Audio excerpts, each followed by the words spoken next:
ఇప్పుడు no cost cough syrup తో 60 రూపాయల విలువ గల ఇన్హేలర్ పూర్తిగా ఉచితం. దెబ్బకి దగ్గు జలుబు మాయం.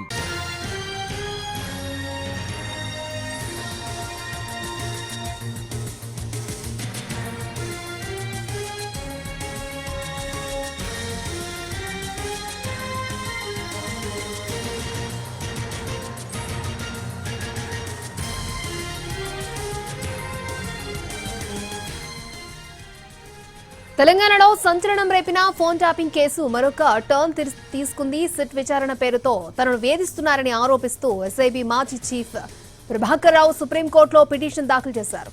మరోవైపు ప్రభాకర్ రావుకి ఇచ్చిన రిలీఫ్ ని కొట్టేయాలని పోలీసులు న్యాయస్థానాన్ని కోరారు.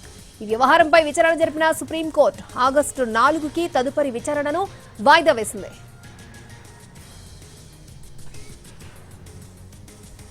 తెలంగాణలో సంచలనం రేపిన ఫోన్ ట్యాపింగ్ కేసు మరొక మలుపు తిరిగింది. సిట్ విచారణ పేరుతో తనను వేధిస్తున్నారని ఆరోపిస్తూ ఎస్ఐబి మాజీ చీఫ్ ప్రభాకర్ రావు సుప్రీంకోర్టులో పిటిషన్ వేశారు. రైట్, పూర్తి డీటెయిల్స్ మా crime input editor Ramesh Vaitla అందిస్తారు. రమేష్ వైట్ల,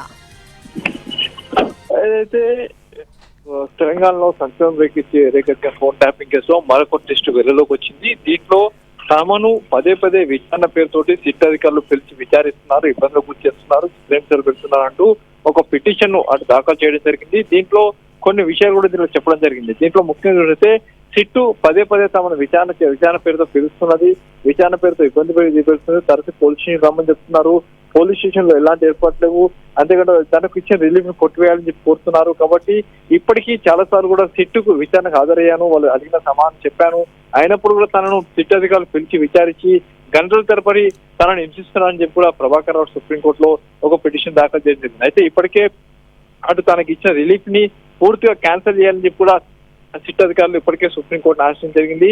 దీనికి సంబంధించి 4వ తేదీన అంటే వచ్చే నెల 4వ తేదీ విచారణ జరగబోతుంది. ఫర్దర్ గా సుప్రీంకోర్టు ఎలా నిర్ణయం తీసుకుంటుందో చూడాల్సిన